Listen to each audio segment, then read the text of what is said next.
রান্না করলাম মুগ ডাল দিয়ে পেঁপে। মুগ ডালটা ভালো করে ভেজে ধুয়ে সিদ্ধ করে নিলাম, ফেনা ফেলে সিদ্ধ করে নিলাম রসুন দিয়ে।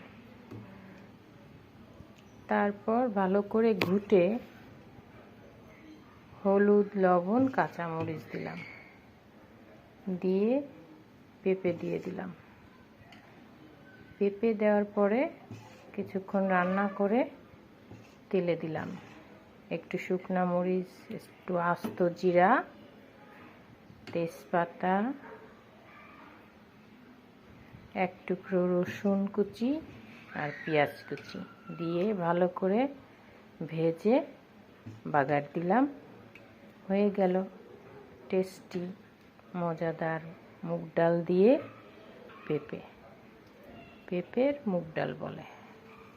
খেয়ে দেখেন আপনারা, সেই মজা। আমার বাচ্চারাও খায় মজা করে।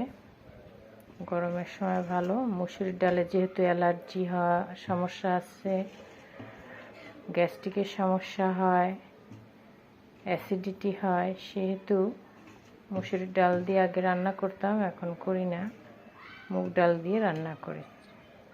আপনারাও বাসায় বসে খেয়ে দেখতে পারেন, বাসায় রান্না করে খেয়ে দেখতে পারেন, ভালো লাগবে।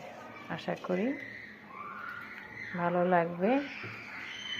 লাইক, কমেন্ট, শেয়ার দিয়ে জানাবেন।